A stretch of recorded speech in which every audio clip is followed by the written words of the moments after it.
And now I have with me Mr. Dominique Lafon, who several of you know personally, but if not, you will know his wines. And so we are sitting at the winery. We've got a few of the wines which we're going to taste with you, not in fact the first little grouping. Dominique has chosen to go with some wines that we actually want to sit and drink because they'll be in their primes. So we've got, I think, the 2009 Genevrieres, the 2002 Perrieres, a 92 Champans, and a 93 and a 93 Clos, and a couple of reds. Anyway, good. Well, it's great to be with you again after a little layoff, so we can kick off as soon as I've got Dominique's attention back. He can tell you a little bit. Well, maybe I'll start by saying that this is the first domain that I ever visited in Burgundy, late in 1981. And Dominique I met there. And Dominique took me, in fact, our first two visits were here and to domain Jean-François Costerie, but I chose to work with Dominique. So I've known him therefore for over 40 years, been enjoying and tasting his wines for all that time. We will shortly be publishing an incredible sort of 40-year retrospective of Dominique's complete career. And tonight will just be one or two of the high points. So the domain dates back to the 1860s. Here in this same place that I'm in, I'm just above the winemaking side and looking across to the house of Clos de la Barre. Been in the Lafon family all that time, and it was Comte Lafon that really put it on the map. So, Dominique, you are there for the fourth generation, yes. And Dominique has just handed over to his daughter Leah and his nephew Pierre, but unfortunately they're elsewhere doing what they need to do for the work for the domain today, so can't join us. But Dominique will be able to talk us through his wines. And you're going to begin with some younger wines, which are, I will just get them up, 2017 Champans, 2017 Porusots, 2014 Perrieres. Dominique, do you want to start by talking a little bit about your Premier Cru holdings? Yeah. Okay. Historically, the domain had 4 Premier Crus in Meursault, a fairly large batch of Meursault Champans, almost 2 hectares, in the upper part of the Meursault Champans vineyard. So it's next to Perrieres, and it's really close to Puligny-Combet also. It's at the southern part of the Meursault Champans. There's a bit less than 1 hectare of Meursault Perrieres in the northern part and the lower part of the Perrieres, which actually is the best part of Perrieres, the Perrieres dessous, which that's how we say, lower part. Half an hectare of Meursault Genevrieres, which is very close to the Perrieres. There's 200 meters, 300 meters apart. There are 3, yeah. Half an hectare there. Which is historically in the family for long also, Meursault d'Or, which is a bit less than half an hectare, 0.4 hectare. That's the 4 Premier Cru we had when I arrived, and we managed to get a small piece of Meursault Boucher, which is quite high on the hill for Premier Cru. Produces super elegant wines, and also 1 hectare of Porusots, and I think we will taste 1 Porusots today. That's right, 2017. So those 2 last vineyards have been added to the domain in 2011. So that makes that nowadays if you look at the map, we own all the 6 Premier Cru south of Meursault, which is the best part of the Premier Cru for Meursault. So it's all the vineyards between Meursault and Puligny-Montrachet. There's a few Premier Cru which are in the northern part of Meursault, whites, which we don't have. Okay, so you've got twice 17 and once 14, so you've got the best two vintages probably of that decade. Amongst the best, because if you take that decade, it's 10 to 20. You know, there's a fair amount of good vintages in that decade. I like the 17 vintage for its balance, and it's very true to each terroir. I like the kind of zesty tension you have in the 2014, which to me could be one of the best white vintage if you like that style. The 17 will be slightly rounder than the 14, but I think there's a lot of breed and style in the 14. There's also more reduction in the 14, so they need more time or more air before you taste them. I think they were all opened maybe about an hour ago, okay. all these younger wines. Yeah. Well, so 17 is a vintage which has been good from start and I think will remain like that forever. It's got a great aging potential, but it's always showed very well, and it's a super charming vintage. The two vineyards you are tasting is Meursault Charmes and Meursault Porusots. I would do the Porusots first if you can, and then taste the Charmes afterward. Well, it's okay if you do it the other way around.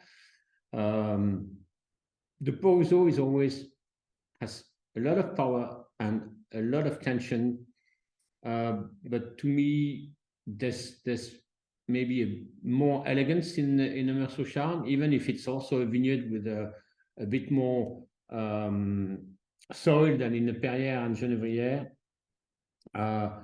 But there's a richness in the Meursault Charmes compared to Perrieres or Genevrieres, but I think there's more refinement than in the Porusots. Maybe I'm wrong, because we've been amazed recently at the quality we are achieving with that vineyard of Porusots. And maybe Jasper could add a word about those two vineyards and how he feels about. Yes, I've actually been learning more about the Porusots through your wine, because to begin with, it was considered to be a nice vineyard, but not quite the same level as Charmes, Genevrieres, Perrieres. But now it's my next favorite, I must admit. Yeah, they're wines which always have a good structure, and they seem to keep extremely well. mm-hmm. Then Charmes, it's very interesting that when Dominique turned the domain biodynamic during the second half of the 1990s, Charmes was the vineyard that reacted most.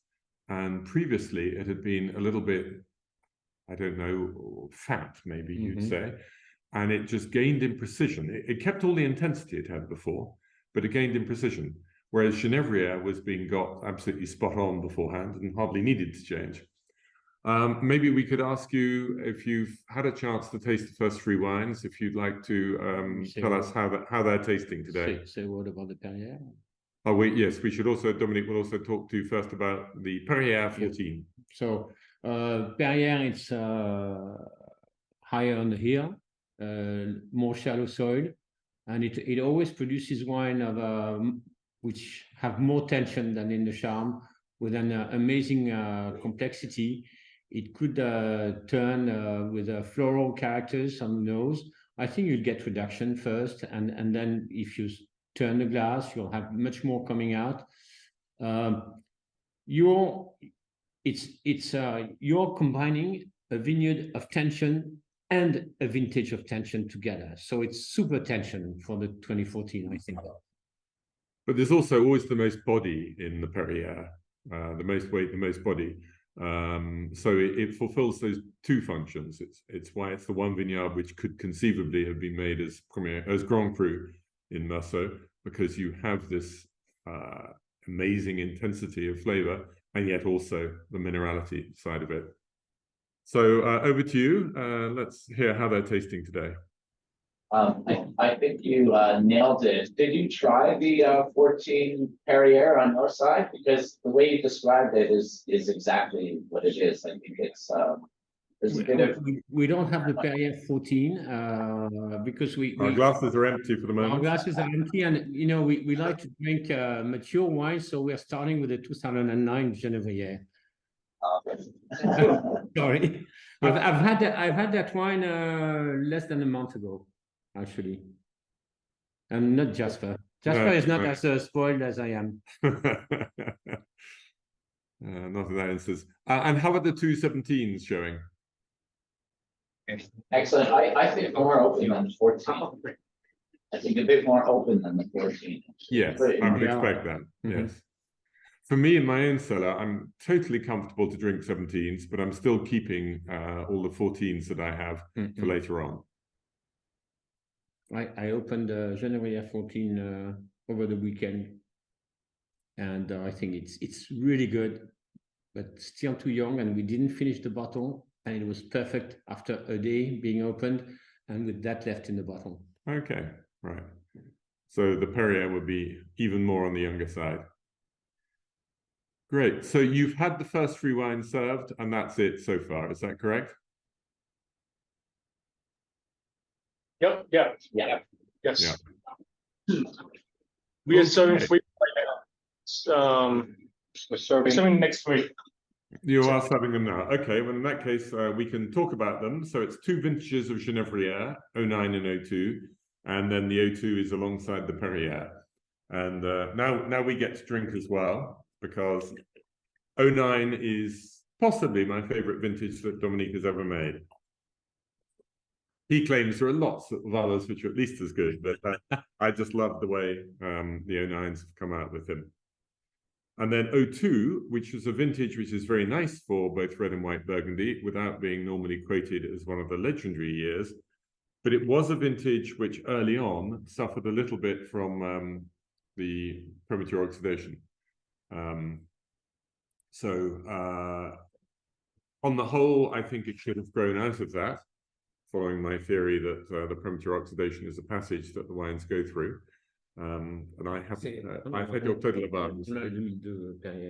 Yes. On a? Mais du tout? Oui, je l'ai. Okay. So after the Genevrieres 09, we also will have the Perrier 02 to taste alongside you. So now, in the days of René Lafon, the Genevrieres used to get served after the Charme and before the Perrier, on the grounds that it's the next best vineyard after Perrier. But Dominique changed that because he thinks that the power and the weight of Charme can sometimes drown the much more elegant and stylish qualities of Genevrieres. And it's Genevrieres is the sort of vineyard that if you have a blind lineup, it doesn't necessarily show.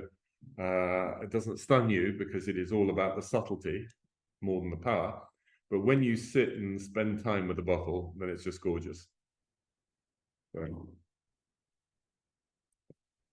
I think your 09s, Dominique, are really coming into almost their perfect spot. So they're now, what, 14 years old. So that is where you want them to be. I'm getting a huge amount of aromatics out of this. It's I love that bottle we just opened. It's in perfect shape. It's beautiful. It's super elegant as what you expect from Genevrieres. With also it's a very giving vineyard in terms of flavors. It's usually it opens more rapidly than a Charme or a Perrier. It doesn't mean it doesn't age as well, but it's always it's a very charming wine when it's young also. Yes, I mean, I'm finding the bouquet, when you smell it, I'm still finding it almost too young. And then when you get to the palate, then it's opened out, it's flesh and it's because you are English. Just because I'm English, absolutely. It's always too young for English people. No, but it's not just the English. The way that Burgundies are appreciated in Hong Kong, it really is wines with some age that people love. Okay. Do you want to serve the 02 sometime? Yes. Un peu plus de couleur sur le demi. Yes.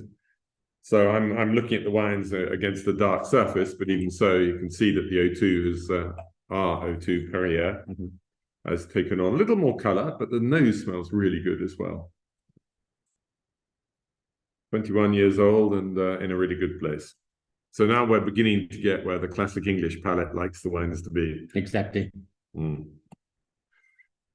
For a French person, maybe getting mature. So beginning to get, mine is sort of a fresh gold color. Now I've got a bit of light behind. Don't know how well you can see against my pink face. There's an amazing balance in the Genevrieres 09, I think. I like the finish with there's a fresh acidity in the finish. It must be wonderful with what you eat. Those wines are begging for food. Yes, so we don't have the Genevrieres 02 to taste alongside you, but with the Perrieres, I'm getting both the extra richness of the Vineyard and also the fact that it's 7 years older, and the vintage, which will probably have less body, or at least is a little bit more forward than 09. The key to 09 is that you had to pick early, and people who pick late, the wines are a little clumsy, a little heavy, and any of the people who picked early enough have made utterly beautiful wines in 09. So it doesn't go down as a top vintage overall because not enough people got it right. But whereas in 14, pretty much everybody got it right. But the people who made the right decision on picking date in 09 have made some truly exceptional wines, I think. There we go. Yeah, it was a large crop. Yeah. But it's but we don't it's mind not a the big large issue. bit. It's not a big issue for Chardonnay anyway. Right. When 2002 was a smaller crop. 2002 was the year. Yeah, I would say slightly riper than 09, or maybe we used to pick later at that time. You also. did, yes, because it was a year in which was still in the balance at the beginning of September, having had a not such great weather immediately before. And then the wind switched around to the north wind, which is dry, which is crucial. But it also means you get a slower ripening because you get less heat at that period. So I think at that period, you could say that it was easier to choose the right time to pick. Yeah. So over to you, please, for your impressions. Who's going to speak? Great. Perrieres is lovely. Yeah. I It's a love great it. place. Yeah, Perrieres, really. Can you hear that? Compared to the 14, it's just in a really good place. It's very open, round, I think it's generous. Beautiful texture. Yes, So I mean, Jack- it sounds exactly the same as our bottle, really. I mean, you couldn't imagine this being in a better place to drink. So you guys told us the differences between the vineyards, but do you have a preference, a personal preference for either one of these? You're speaking of the vineyards rather than of the glasses in front of us, yes? Yes. I'll let Dominique answer that first.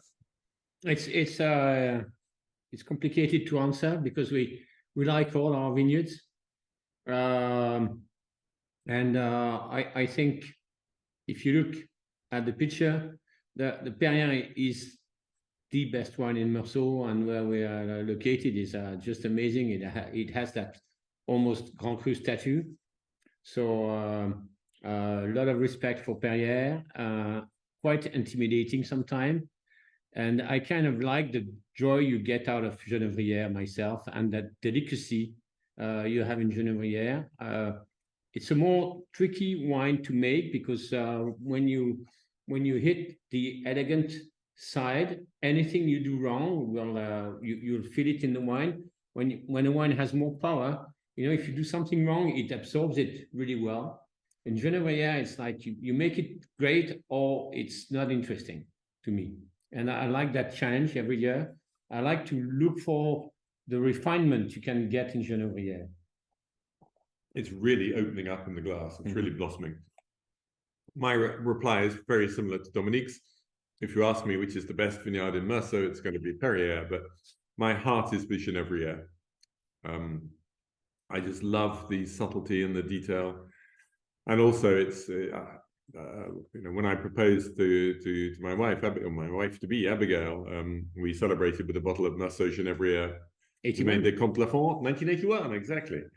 So so it's always got a special place for me. And amongst that, because we tasted Charmes also, never forget Meursault Charmes, because that vineyard with a slightly deeper soil that just takes any kind of weather, climate, an easier way. It's a very stable place to make high quality wines. It's always impressive, very well balanced, and I think with the vineyard we own, where it's located, I think the offer we do in Charmes is quite exceptional. Yes, because you're right up close to the Clos de Perrieres. Mm-hmm. It's, I think, a really strong point to the Domaine des Comtes Lafon is that when the domain was started in the 1860s and then the years afterwards, there's actually another domain almost next door, Domaine Jacques Perrieres, and Jacques Perrieres took a decision that he was going to get some vineyard holdings in the top Grand Crus, Champans, Musigny, Montrachet, etc. And Jules Lafon said, I'm going to stay more local, but I'm going to get the best plots in these vineyards. So you cannot be better located than the Lafons in Charmes. Genevrieres is perfect as well. Perrieres, there are 3 plots, but they're also very, very well placed. So that makes a difference, I think. It's not just the name of the vineyard, but it's where you are within that vineyard, where you have a larger size vineyard. Well, we're pretty excited by the 2 out of the 3 that we've got, and it sounds as though that you're doing well with those. But between the Perrieres 02 and the Genevrieres 02, is it fair to say that you're finding a big difference in favor of the Perrieres? Probably not a big difference, but the Perrieres seems to come out on top today. Right. The intensity is there. Yeah, it is. Yeah. If they're both showing to full potential, that's what you'd expect. You'd expect to have more wine in the glass in the Perrieres, but there's still a style to the Genevrieres which I'm very fond of. You may remember shortly before the first of the COVID lockdowns, I did a mainly Genevrieres Lafon tasting in that very room, being physically present, and we just had a great evening with that vineyard. Okay, so check back and see what you've got coming up now. Okay, we now have a quartet, 2 96s, so the first real year of the Premox problem, a 93 Clos de la Barre, and a 78 Desiree. So those last 2 are village wines, and the first 2, of course, Charmes and Genevrieres, we've already tried. So we'll let those are they being served to you now? Yes. So, we have both 96s, sir. okay. Well, I'll talk a little bit about that vintage in theory, and then Dominique can talk about how it worked out at his winery. So, Just a generic. Sorry, if you could. Yeah, I think bring closer to you. Let me do that. Hi, Jasper. Sorry, can I just ask a generic question? And I may Yeah. not be using the terminology here, but just to talk a little bit about the Le Di, the Desou and Desou. Desiree, yes. Pronunciation is probably not quite there, but just to understand the difference between the 2 and what the plots that you have and any other sort of further commentary on those across the different vintages. Right.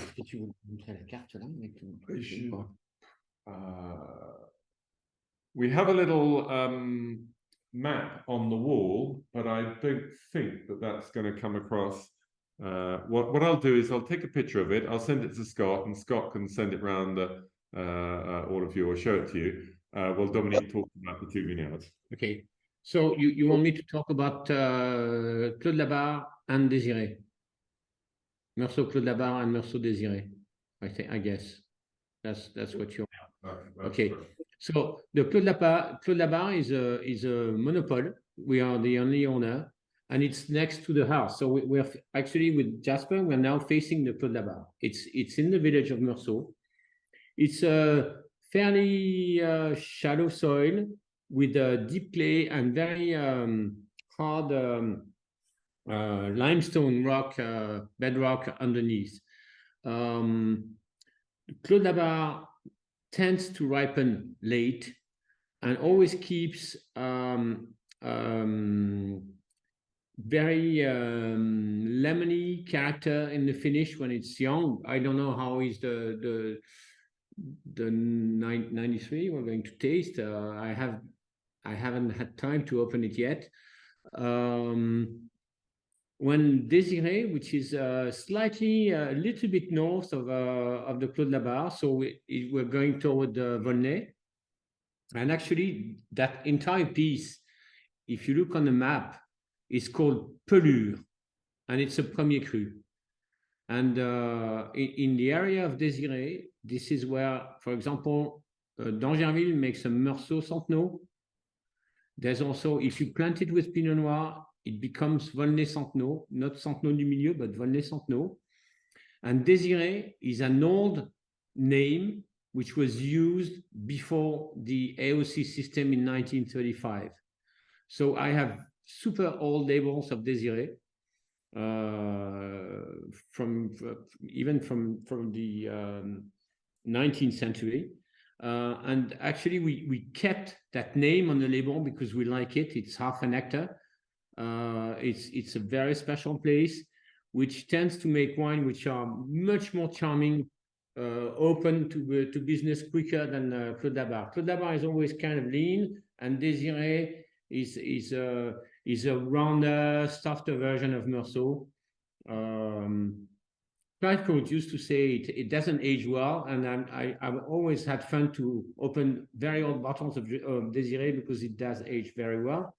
And actually, it's the land is classified premier cru on the Desiree. So one day the inspectors came to Monsieur Lafon, René Lafon, and said, "Okay, you're calling it Desiree premier cru, but if you want to stay calling it premier cru, you have to call it by the name Meursault Santenots. If you want to go on calling it Desiree, then it has to be sold as a village wine." And so René Lafon said, "We like to call it Desiree, we'll stay at the village level." And that, in fact, is probably accurate in terms of quality. Yeah, that's what I was mentioning when I was telling you the premier cru northern part of Meursault, they don't get to the level of what you get in the southern part of Meursault. So it's good that it's a village. And we know it ages a bit because at your wedding in 1988, you served the Desiree 76. Yeah. And I drank much too much of it, but still, I was young then. We all drank too much. Yeah. So, but before that, you had the 296s, and there used to be a saying in Burgundy that the wind on Palm Sunday, the Sunday before Easter, will be the wind for the rest of the year. Not every day, of course, but it will be the prevailing wind. And on Palm Sunday 96, it was a northeast wind, which gives you sunny days, but very cold, absolutely bright blue sky, but a cold wind. And that blew throughout the month of September and completely influenced the style of the harvest of 96. So the sunshine gave you sugar ripeness, you got reasonable degrees, but the acidity stayed high. And that then, in fact, became the first vintage which suffered a bit from Premox. So we're very much hoping that your two bottles are in fine condition. I've still got some 96s at my house, and when I opened them, they've all been fine recently. And the one we tasted, well, yeah, great. Huh? They were, yeah. So,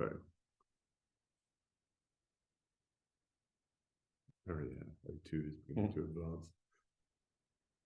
I think those wines also, if you let them breathe in the glass, grow and show you more complexity.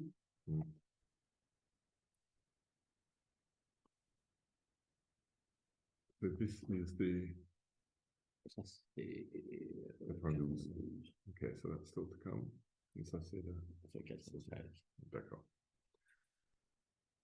So something else to say about the Clos de la Barre is that it is the first vineyard to flower normally, because the walls around it, that gives it a bit of warmth in the spring, but it's not that naturally that warm a site compared to the vineyards, the Premier Crus on the hillside. So it has a longer, slower ripening period. So in fact, it's often your last white to be picked, I think. Yeah. So it means it has a good long hang time. And though there's no suggestion in this wine that it ought to be a Premier Cru, nonetheless, it's a little bit special for a village wine. On goûte? 93. Ouais. Il coûte bien aussi. Non, mais je trouve qu'on, tu vois, quand tu les vends, tu peux voir tout de suite. Tout de suite. Si c'est bien ou pas. Ah, yes. Bah, c'est So pas it's mal. taken on just a little bit of color, but it's really bright, the color. And there's a waxy note to it. So 93 was a vintage which nobody really thought at the time was going to be special for whites. Whereas the reds maybe, particularly in the Côte de Nuit. But then later on, It was the cool. whites have just got better and better and better in our appreciation of them. I think we'll have a kind of a similarity in terms of balance with the 93 and the 88 vintage. Okay. With this, Yeah. the high acidity, the tension. But when all goes well, those high acid vintage, which looks very poor when they're young, just bottled, are amazing with time. Yes. Never afraid of acidity. Can you hear? What would you say is a modern equivalent then of a 93? A little bit 16, Yeah. but the frost vintages are going to be different anyway. There's an element of 14 in that, but we knew 14 was great almost from the start.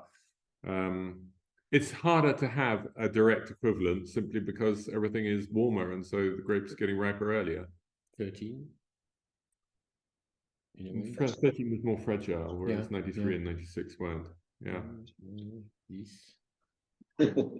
No, so 2008, un peu. 2008, A little bit. but that's still not recent. Maybe 2024. Who knows? Yeah. No, I don't think it's so hard. I mean, it's something I've always done all my life, tasting a new vintage, is look back for the parallels in older vintages. But since the global warming period really started to show in the wines, not necessarily badly, but it made a difference, then, so let's say from 2017, 2018, it is much harder to compare back to older vintages. C'est super bon. Ours, bottle of the 93 is showing absolutely perfectly. Yeah, there's to me, there's an amazing length for a village wine. Except there's a slightly different aromatics in the Genevrieres. I make a sort of link between Clos de la Barre style and Genevrieres style. You do. I do. I you don't. Well, it couldn't be Charm, and it's not Perrieres, and so on. But still. So how are your 296s? We're debating. Yeah. No one is talking. To me, they're quite similar, actually. You know, on the nose, I'm trusting my nose more than my palate or other reasons, but a little tiny bit of bruised fruit. Hard for me. I think the Genevrieres is a notch more complex, but yeah, quite similar. What do you guys think? Well, I kind of prefer the sharp. The sharp, Yeah, for me, I'm more pleasant. yeah. But they're both showing a little bit of age from the sound of it. Yes. You know, typical 96, I think, right? It's I get this 96s. Yeah.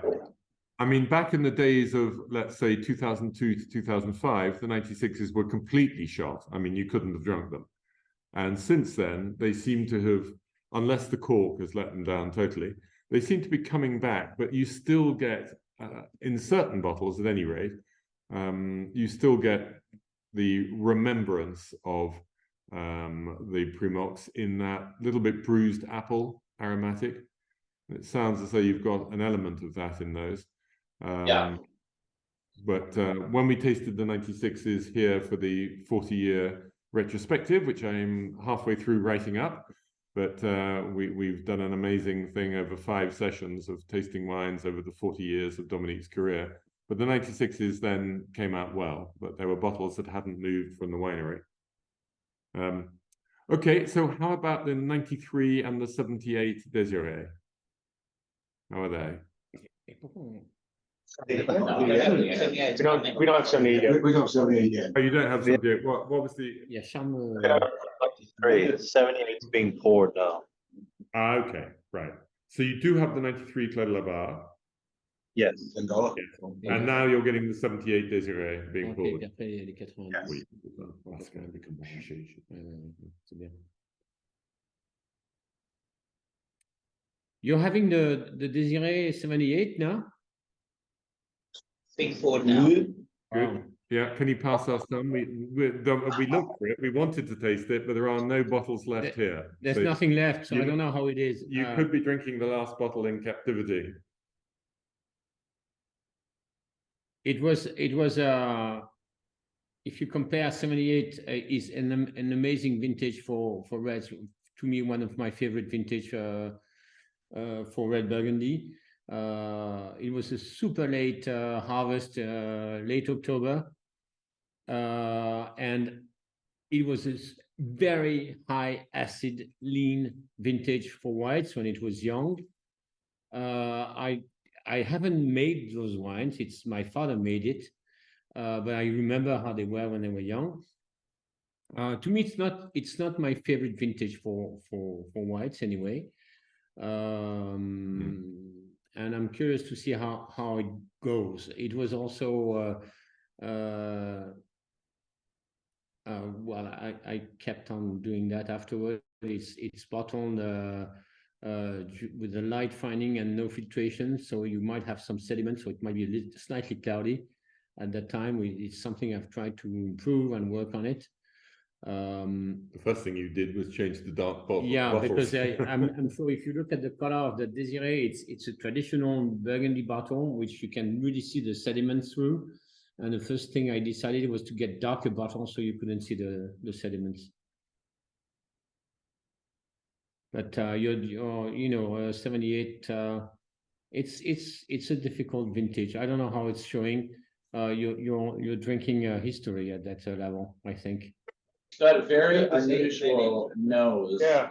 But it's incredibly fresh, like compared to the 93 and That's the actually 96s. It's amazingly fresh. Bottle condition is very good. I'm guessing it's only just been opened immediately before serving. Is that right, Sebastian?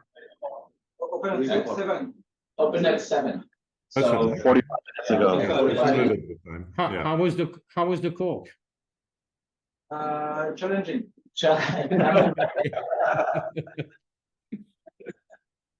And has the 93 Clos de Barre? I think I prefer the You like the 93? Yeah, I think the 78 is good for me. It's really different. it's definitely different. Yeah. I think it was. You have a but it's particular fading taste now. here. Yeah. The 93. Yeah. Actually, it's very nice. When it was in the glass Yeah. immediately, and then it started to fade. Yeah, but the 78 is quite interesting. Yeah. Yeah. So our 93 bottle really was in perfect condition, so that was great. And the 78, yeah, is a curiosity. I mean, the other thing about Desiree is that really it is a red wine soil. So that's sort of the reason why the character is always a bit different in that wine. So it's a wine I enjoy to drink. Well, I don't think I get an allocation from you anyway. You don't ask for it. So right. Okay, so now we have 3 more whites to come, all of the 92 vintage, which are, I think, Charm, Perrieres, and Montrachet. So there you go. Dominique is not trying for the Montrachet, but we're going to have the Charm. There might be You know what I think? 12-ish bottles left of Montrachet 92. So it's we keep it for the family. Well, maybe we'll have one for Christmas. Yeah. It's 92 is a lovely vintage, has been super successful. It was showing really well when it was young. It's on the ripe side, but the ripe side before global warming. I remember a very sunny, bright sky vintage, not much rain, and an incredible balance. Lovely wine, luscious, good balance. I remember my en primeur offer of the 92 white Burgundies, and I said, but look, I can't promise you that this will be a truly great vintage, but I can promise you that the wines will be absolutely delicious. And in fact, they've gone on and stayed delicious. It was quite a large crop, but as we alluded to before, Chardonnay doesn't mind that. It's not a problem. Again, we have the Charme. You will have Perrieres and Montrachet alongside.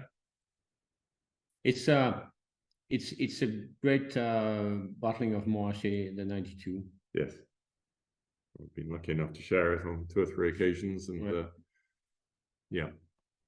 So on the bouquet of the Charme, there's just a tiny bit of.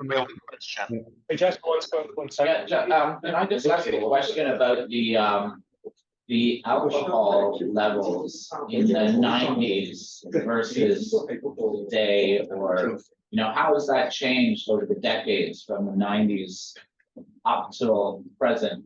The level of alcohol. It's not dramatic in change. I mean,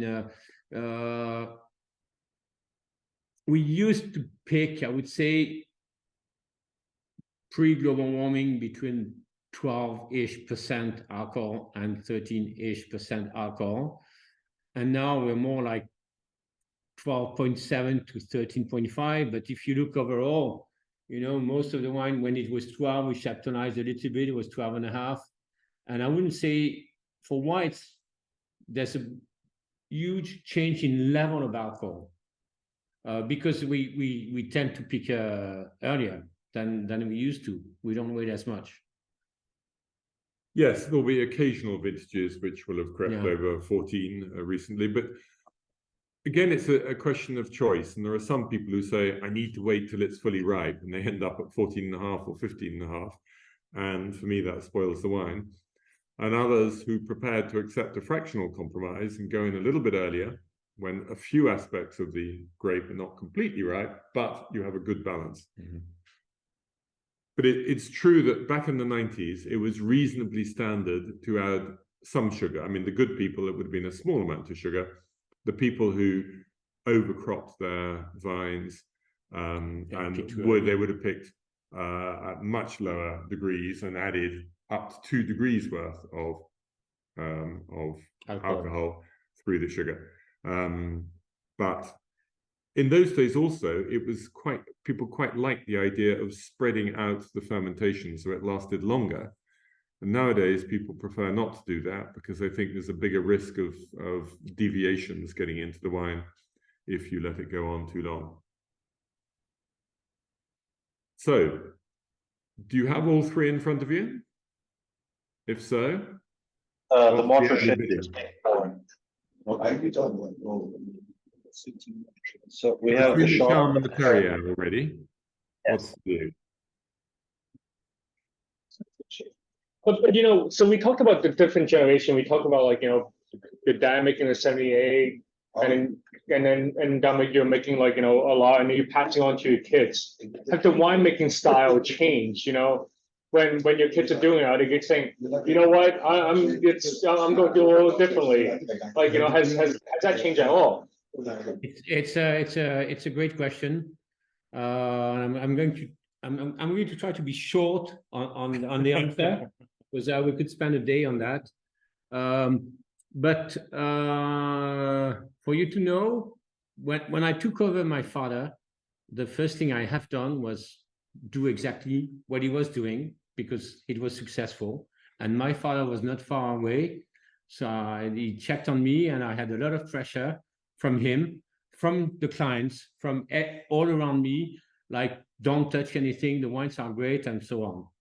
And after, let's say, 5-6 years of doing that, I didn't feel that good because I was just doing a copy of what my father was doing. And as you know, the copy is never as good as the original. So I started to think about what I liked in what my father was doing, what I disliked, what I was looking for in a wine. And I think it's very important to be personal in what you like in a wine. And I've tried to adjust on that over time, because you don't twist, you don't change an historical domain like this in a year. You do it bit by bit, and you have to experiment and check it out. I think I like wine which have a bit more tension, a bit more purity. My father was very keen on weight, more weight in the wines, more new barrels also. I've just used less new oak, and I've been really working on purity, tension on the wines over my career, which is 40 years now.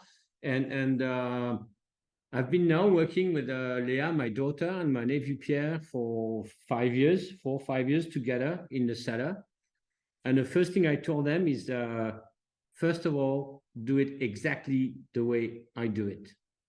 Because you need to learn first. You need to understand what's going on.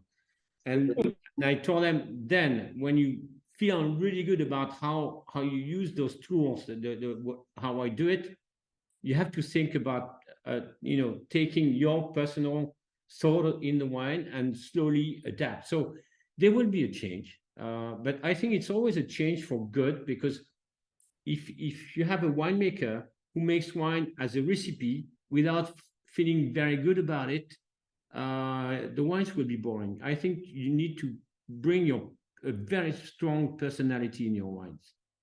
And they have education. I'm next to them. They have the collection of wines behind, so it's not going to be dramatic change. But if you're not doing that job, if you're not looking for doing better year after year, it's terrible. I mean, how can you spend 40 years doing exactly the same thing without thinking, should I improve something? Should I look for something else? So I think it's very important, and for the new generation now, to keep in mind, that I'm not the best, that it can be improved. It can always be improved, and I think we'll be always looking for a better wine. And after all this time, if my father has taught me something, it's look for the best, and it's not do it like this, but look for the best. Don't compromise.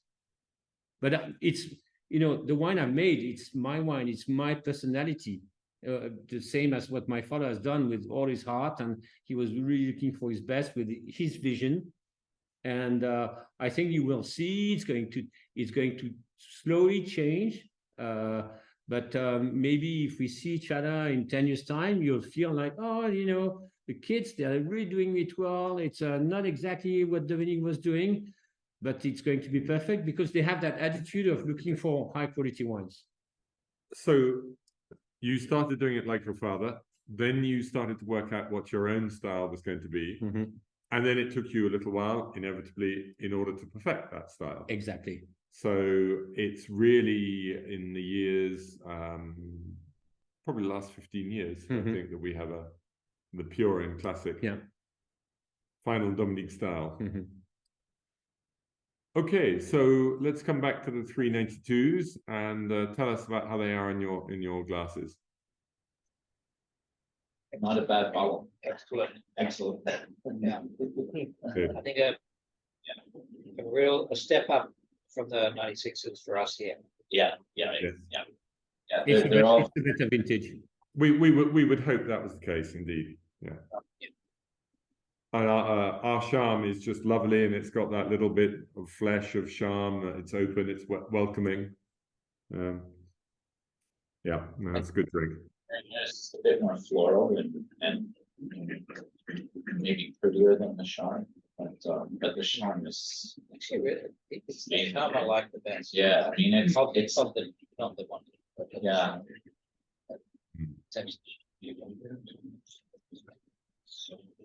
Those 92s are made, I would say, very close to what my father was doing, because I took over with the 84 vintage, and so by the time you start to understand how it's going, there's a little bit of an evolution, but very light evolution in 92. Maybe slightly less new barrel, a barking of Genevrieres slightly earlier. That's what my father was doing, but not much was changed.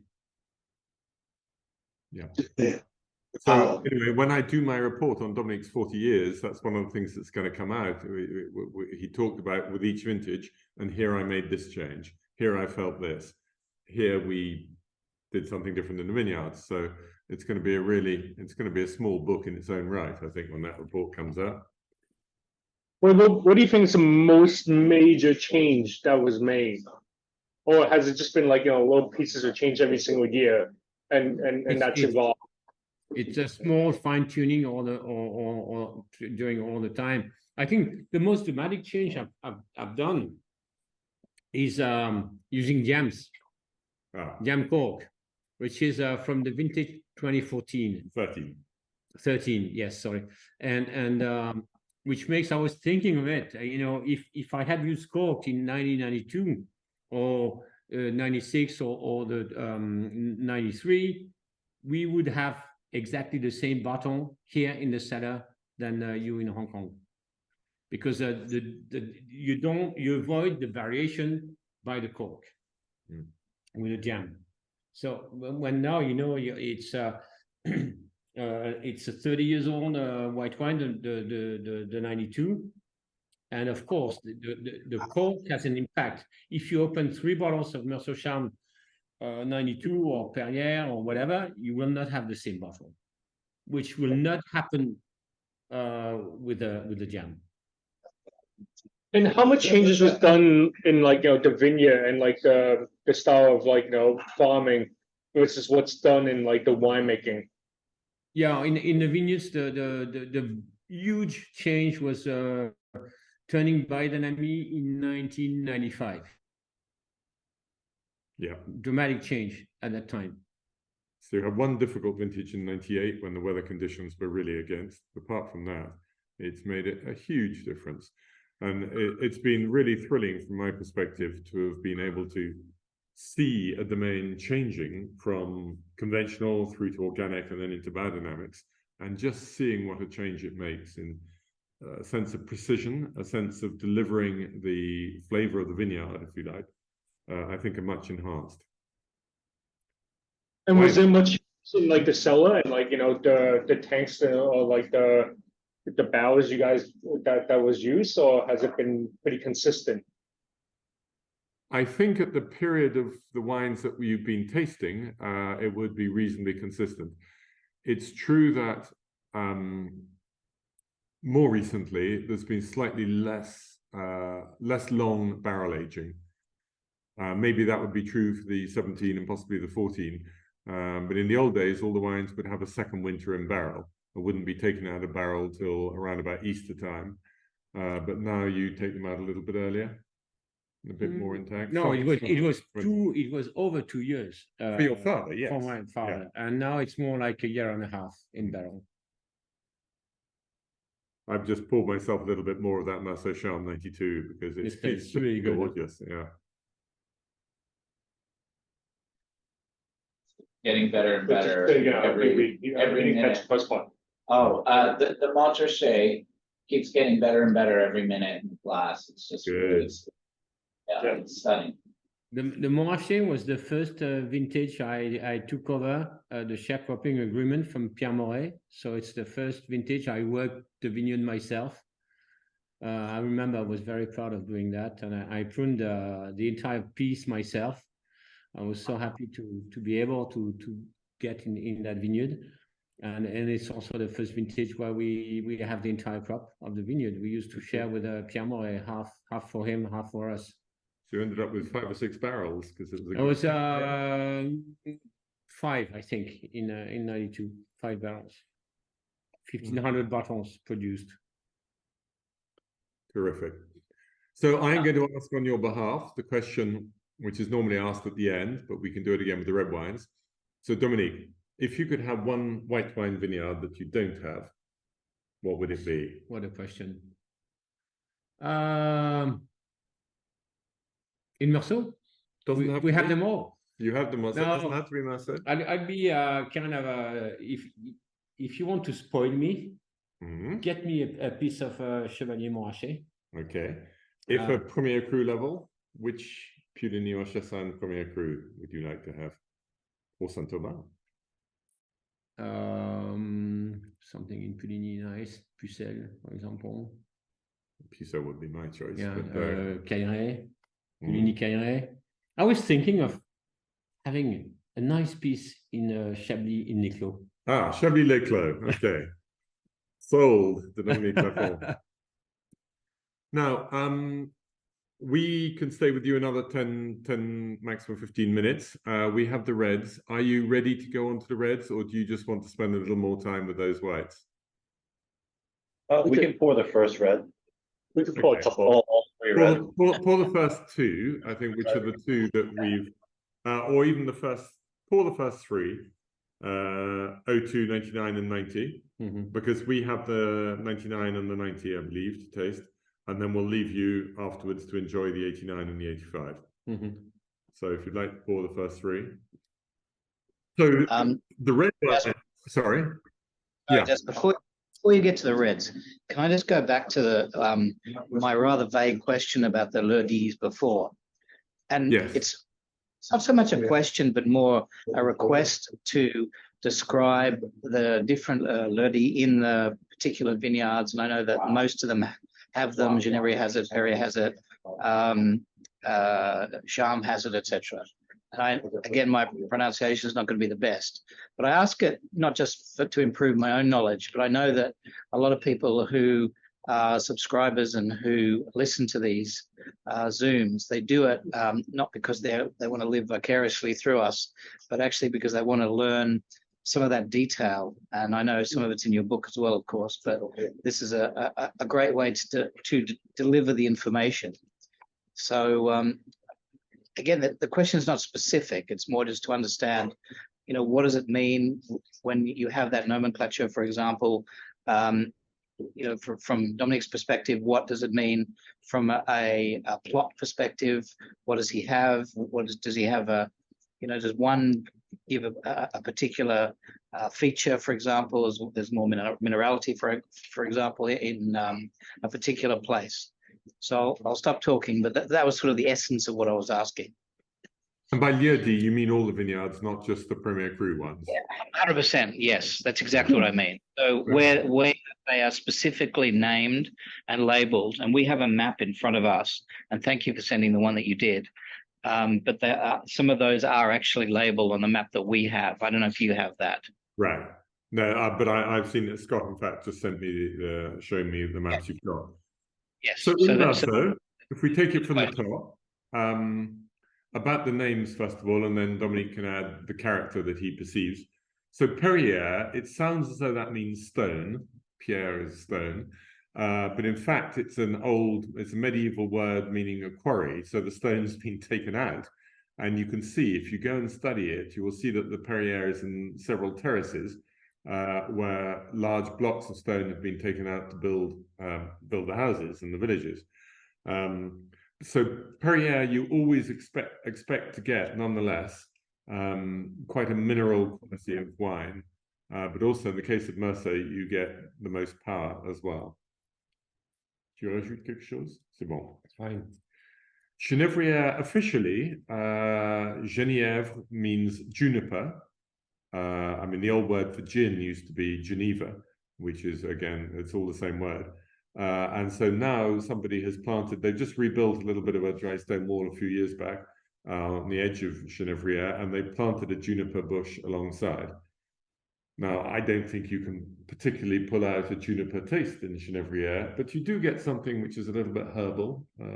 I think this, to me, sometimes in Genevrieres you get something which I call Oriental, because there's spices, things like this, floral spices. in Genevrieres with a beautiful complexity. Okay. Then we'll go to Charmes. Now, almost every village has got a Charme. In the case of Gevrey, it's Grand Cru, Charmes Chambertin.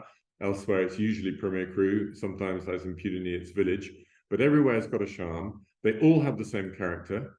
They're all on the lower slope. They've all got a fair amount of topsoil.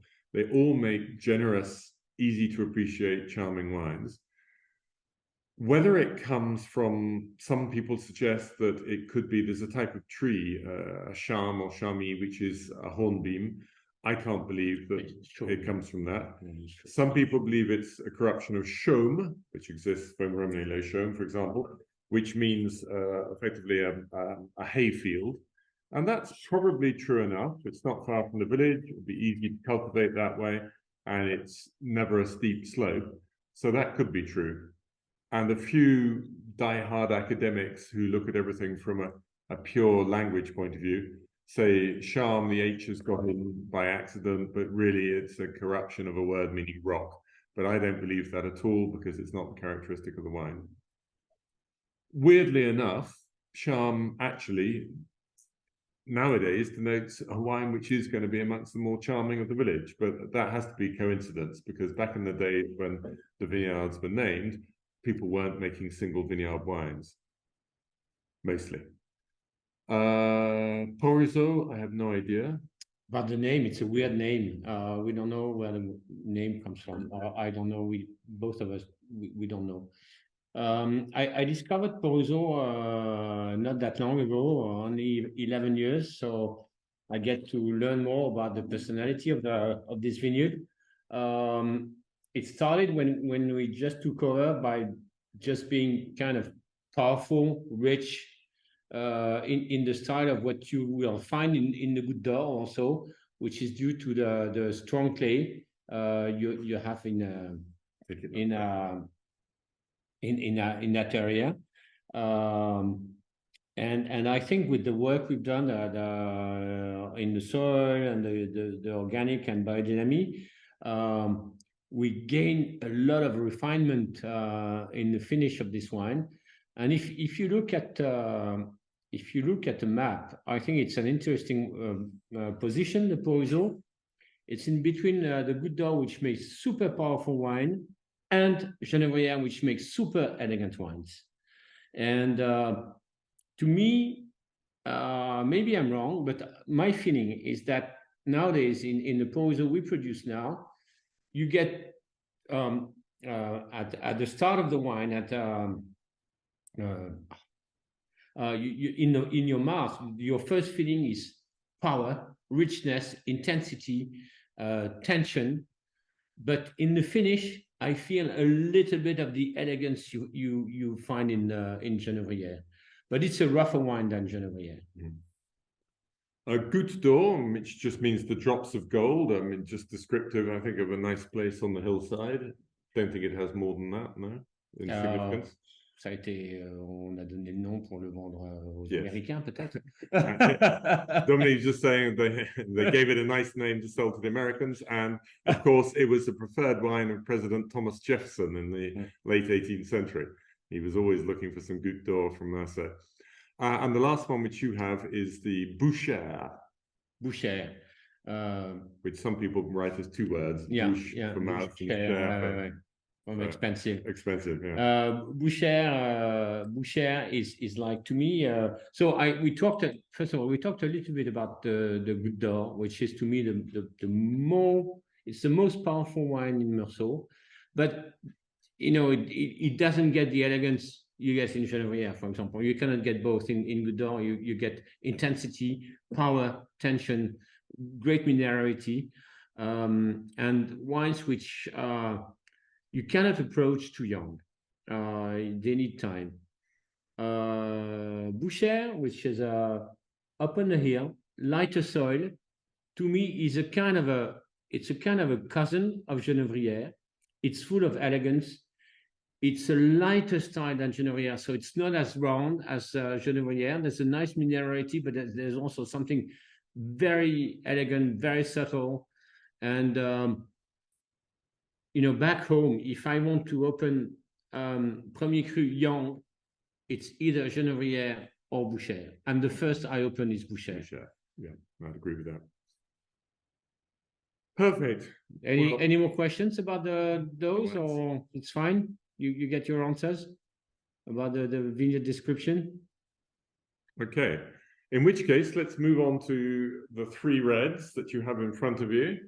I just have to find them on my list. So you have 02 Volnay Santenots, 99 Champans, and 90 Volnay Santenots du Milieu in both cases, the Santenots, because there are several different parts of the Volnay Santenots vineyard, and that bit in the center, Santenots du Milieu, is definitely the best of them.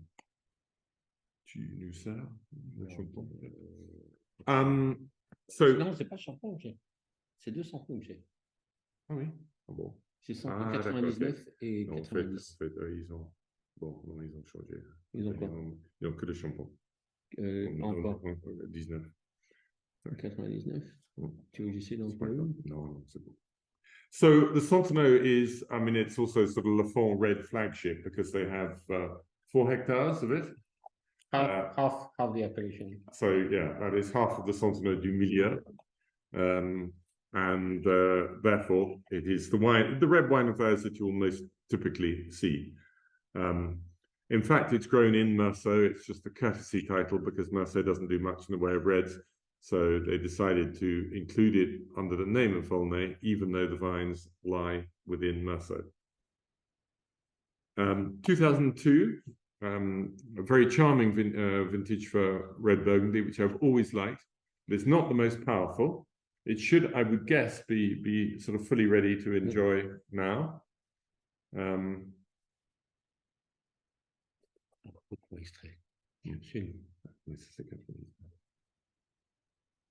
We have, by chance, in fact, I know that you're tasting the 99 Champans, and the bottle we've got here is 99 Santenots.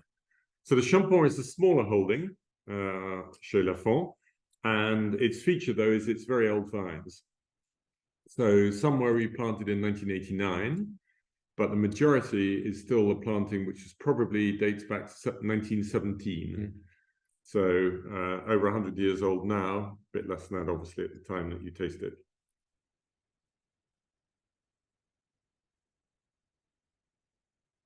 '99 was a great sunny vintage for reds, and it was it's been produced at a period where all my generation we all worked on extraction. So I think we produce reds which are more subtle, more elegant nowadays than we used to do at that time.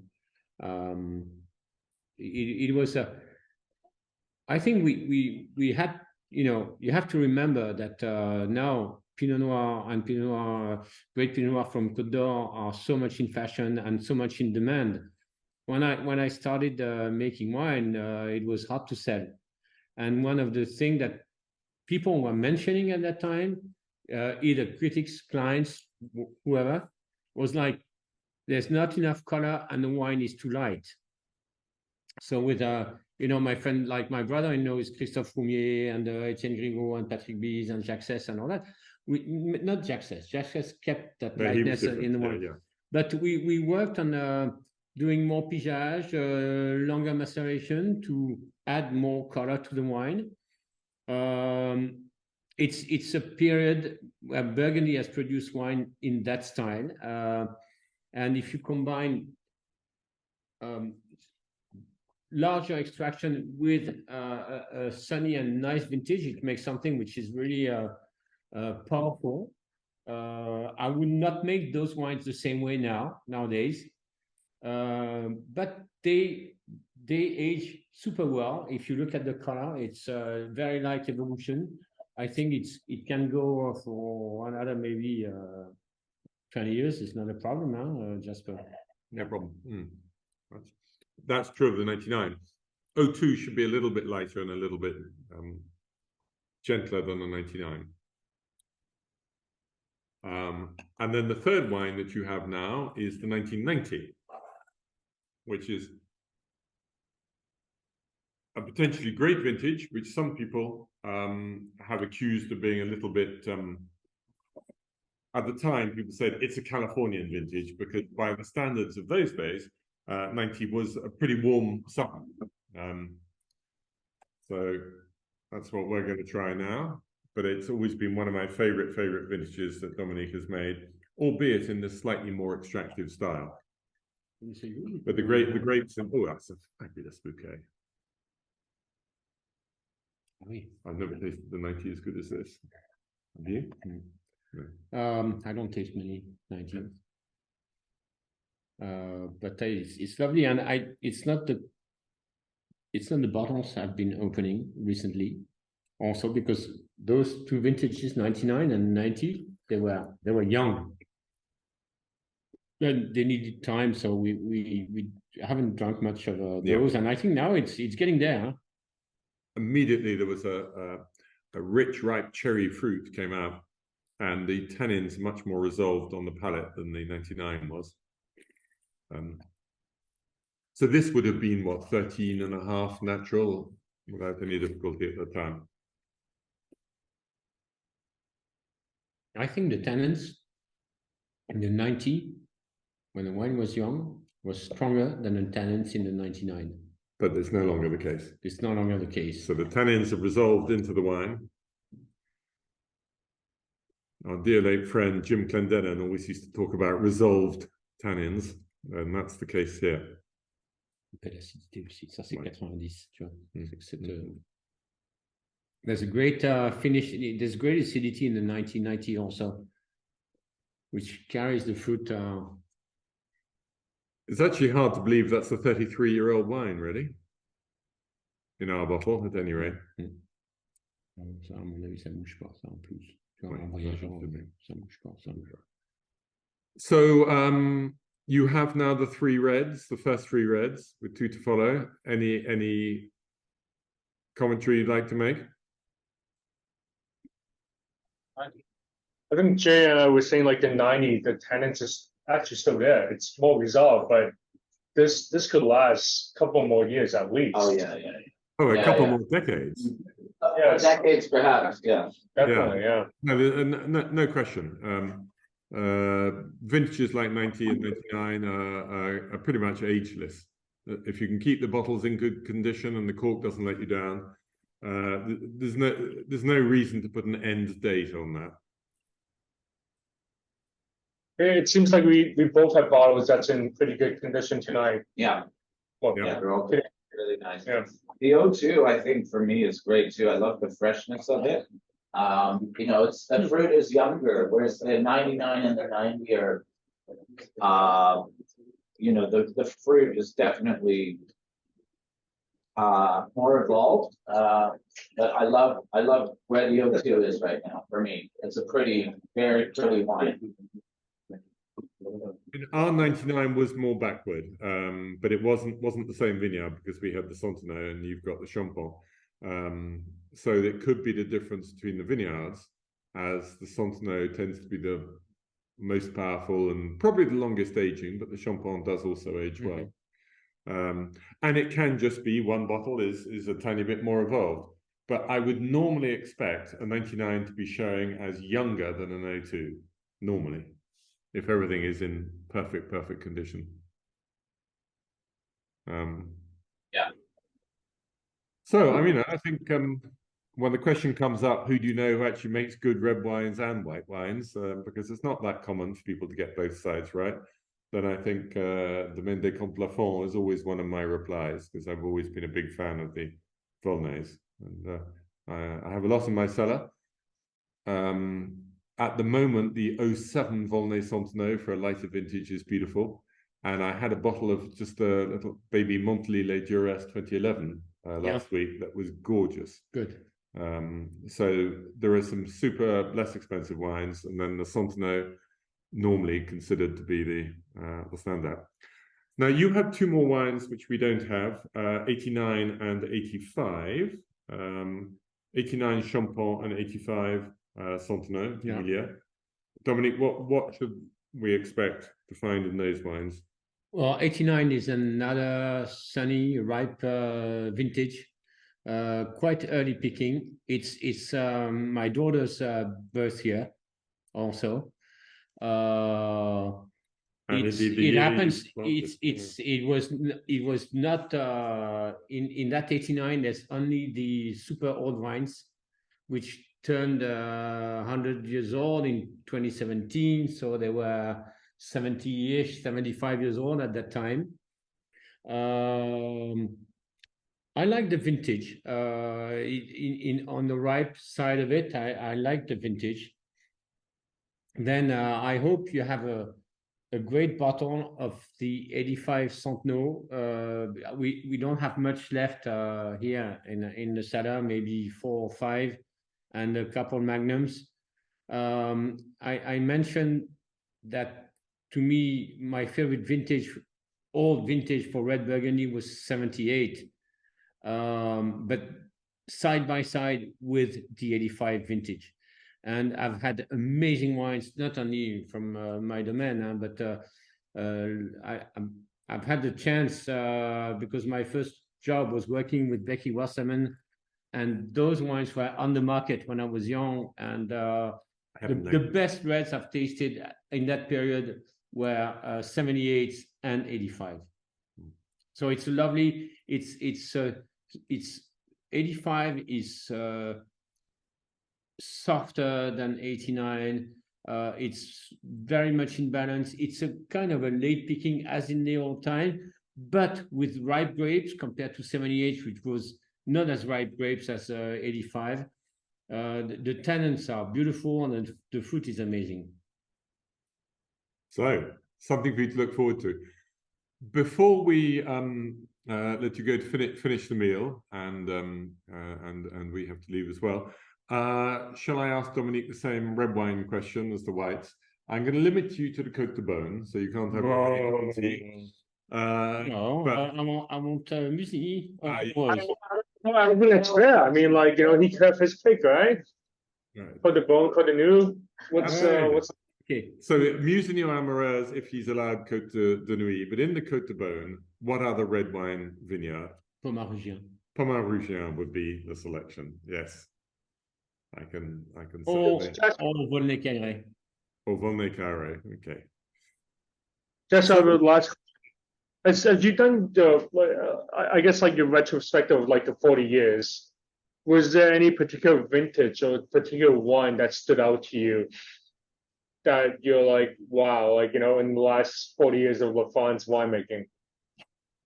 Oof. We did have a couple of surprises. Am I going to be able to remember them? What was really interesting was that, so Dominique, when we were tasting the younger ones, was saying, okay, this wasn't really the style maybe that I wanted to make, but they were still held up really well. And then we came into the sweet spot. So certainly the things which I expected to show well, like 2009 did. This is frustrating me because I don't have it in the front of my brain. But there were a couple of things which really did. 2010 whites are amazing. You always like 10 more and I like 9 more, and I haven't changed the particular opinion. But I think I remember the 93 whites showed extremely well. I've got a nagging feeling it was something that we didn't really expect, and we thought, oh wow, that's good.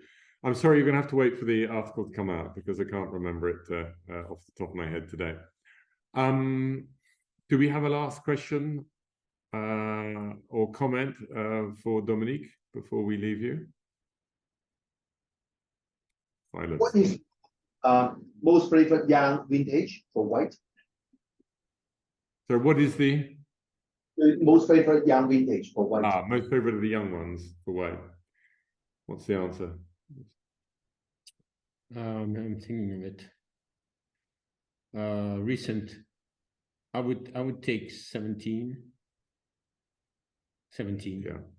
The challenger, the possible ones are 14, 17, 20, 22. 22. And then between those, some people think 15, some people think 19, but I think 17 and then 20 is going to be very similar to 17. And 22. And 22 as well. Yeah, not bottom yet. Right? But Chris, I mean, what you have to do, you just have to buy a lot of all of them, then we'll be fine. No, but it's, you know, the global warming did not, I don't think it affected the whites, the Chardonnay as much as the No. Pinot Noir. So Right. we're in a line of super vintage, recent vintages for whites. And I was I mean, we know how great California Chardonnay can be in a much hotter climate. So there's no reason why Burgundy whites can't be as well. And I was with the Barre Bros team this morning, and I was telling them, you know, we talked about the vintage, the 22 vintage, which of course you haven't seen. It's in barrel at the moment, and everybody raves about the whites 2022 because it's a great vintage. But I said, yeah, it's a great vintage as usual, as good as the 19, as good as the 20, as good as the 17. Different in style, but it's at the same level. So it happens quite often that we get to that level of quality with the Chardonnay. When to me, the 2022 reds are exceptional. They Yes. are very special. I So it's more tricky agree with to that. Yeah. it's more tricky to get to that super quality with Pinot Noir year after year. It doesn't mean the others are trash and not interesting, but the highest level, which I mentioned with very old wines, the 85, the 78. With reds, it's once every 5 or 8 years Yes. you get to that level. It's easier to reproduce that level of quality with Chardonnay. I would say that in reds, the 22 is the best vintage, certainly in the Côte d'Aubonne since 2015. More. Or It's further better back. than 2015, so better It's a than different balance. 14, 13, 12, 12, 11, 10. 11, 10, maybe 10, 9. You know, Yeah. it's been a long It's one time. of We the haven't really good been years. at that level of quality, I think. So thank you all for being with us today, and thanks Sebastian and his team for great service in the restaurant as ever. It sounds as though pretty much all the bottles have stood up to where we would have hoped, and that where we've had the same, they've been quite similar. So we're going to sign off from here, but just to say what a terrific time together. Thank you very much. Thank you very much. Thank you. Thank you so much. And I will see you in Hong Kong in January.